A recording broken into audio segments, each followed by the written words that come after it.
Well, Henry, the egg-eating snake does like eggs. Told ya! But when a snake wants to eat an egg bigger than its own head, it doesn't need a bicycle pump. It simply dislocates its lower jaw. Even the bones in its head separate temporarily. The skin stretches so tight you can even see between the snake's scales. Whoa! That way, it can fit the egg down its throat.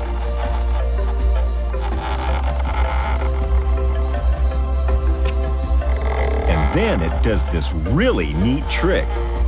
Yuck! It rubs the egg against sharp bones in its spine, and that breaks the shell. So the snake can drink down the egg's soft inside and spit the shell back out. Amazing! But kind of gross. Henry, that looks appetizing. Who's it for? Enough of this eggs and meat stuff. I'm cooking vegetarian. Hungry herbivores! You'll need more food than that.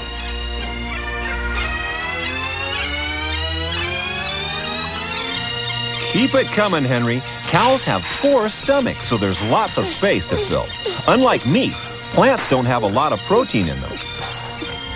So herbivores have to eat more, chew better, and take longer to digest their food than meat eaters. And it's not just cows. Look at this proboscis monkey with its big stomach. Maybe he's been eating too much. No, it feeds on young leaves that take a very long time to digest. So if there's a big pile of green stuff sitting around in your belly, you wouldn't want to do too much. I'd probably just want to veg out. Proboscis monkeys spend half the day sitting still and digesting.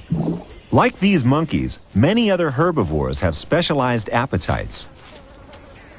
Hey, these gourmets aren't galloping. No, they're just grazing on the long, coarse grasses of the African savanna that are their special meal. When many different herbivores share the same home, it's important that they have different tastes. Otherwise, there won't be enough food to go around. You mean no seconds? Animals have to eat what they can get, where they can get it.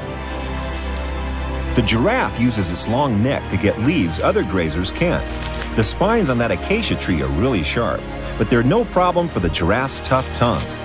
It's also one of the longest tongues in the animal world, 18 inches long. Excuse me, that's amazing! Hey, watch it! Isn't he getting a little carried away? I know it looks that way, but... But what? I never get to do that! Although elephants do destroy a lot of vegetation, the trees they pull down as they eat help extend the plains for other grazers. How? The 300 to 800 pounds of vegetation that each elephant eats each day stops woodland from developing on the plains. Most of the grassland animals can't feed in the woodland. They need grass. So it's the elephant that keeps them all in clover. That's grass, Henry. Sure.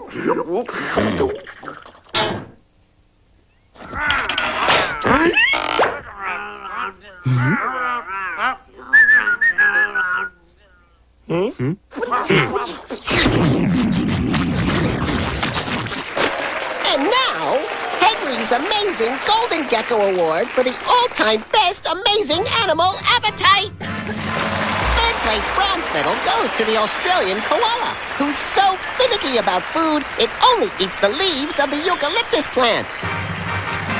Second place silver goes to the goat, who's so unfinicky, it will eat almost anything, anytime, anywhere.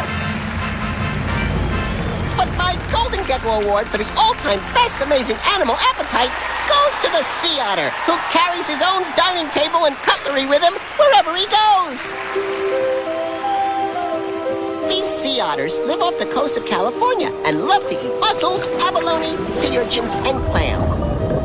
They need to eat 30% of their body weight every day because they burn up a lot of energy swimming and keeping warm in the cold sea water. So they dive to the bottom to go seafood shopping. Once they found something, they go back to the surface for a breath of fresh air and a bite to eat. Only trouble is, their favorite food, crabs and mussels, come in such hard containers. But the otter has his own crustacean opening device. First, he looks for a big stone. Then he lies on his back and uses the rock like a chopping board. Smashing the hard shells against the rock to crack them open. Sometimes they even carry their favorite rock with them all day long, safely tucked under their outer arms. Isn't that just utterly amazing? It is, Henry. It really is.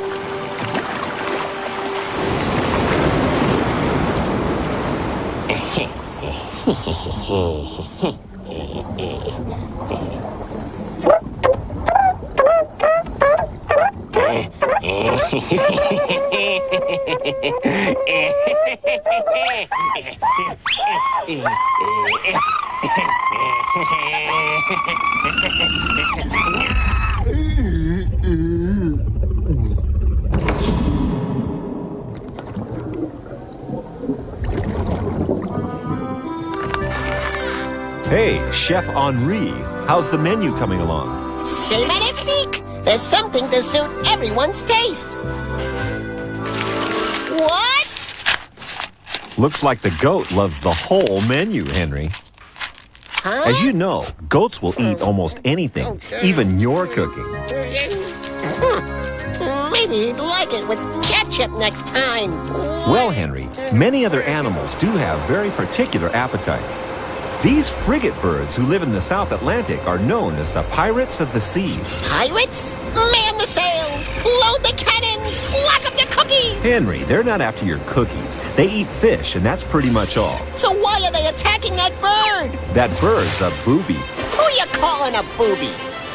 The frigate bird has learned to let someone else do all the hard work.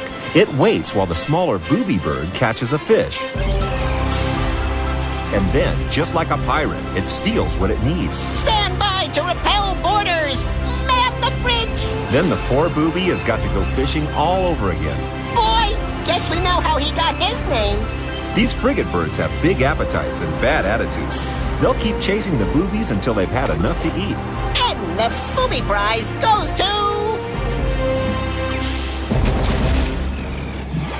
Yikes! What's that? It's a wolf eel. I feel ill just looking at it. And this is a spiny sea urchin, the eel's favorite food. But how does he eat that? The mouth of the wolf eel is specially toughened to let it crunch away at these spikes without hurting itself. Wow!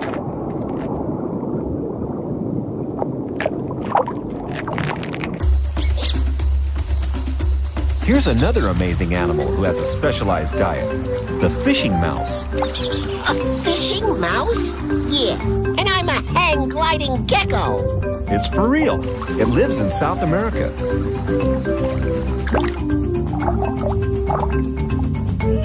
The one that got away! Just like the sea otter, the fishing mouse needs lots of food to keep its body temperature high and stable. He's got one!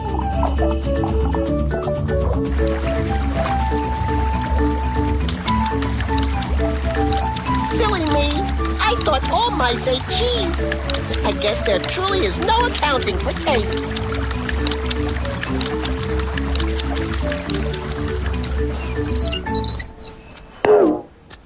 So, Henry, has all this helped you with your animal restaurant? Hey, he's eating the profits! Running a restaurant isn't easy when the customers all eat such different things. It sure is a busy place. between plant-eating herbivores, meat-eating carnivores, and everything-eating omnivores, I don't know how I find the energy to keep it going. So many mouths to feed. I don't think I've made the right career choice. Hey, waiter! Oh, now the staff won't even help with the cleanup. And I'm getting really bad dishpan hands. Henry, you must be exhausted. You haven't had time for a meal yourself. So here's a special surprise. Chocolate bugs. My favorite. Remember, animal appetites can be unique and amazing. Even yours, Henry. May we? I'm going to go see if there's any more of those chocolate-covered critters. Bon appetit and au revoir, Henri.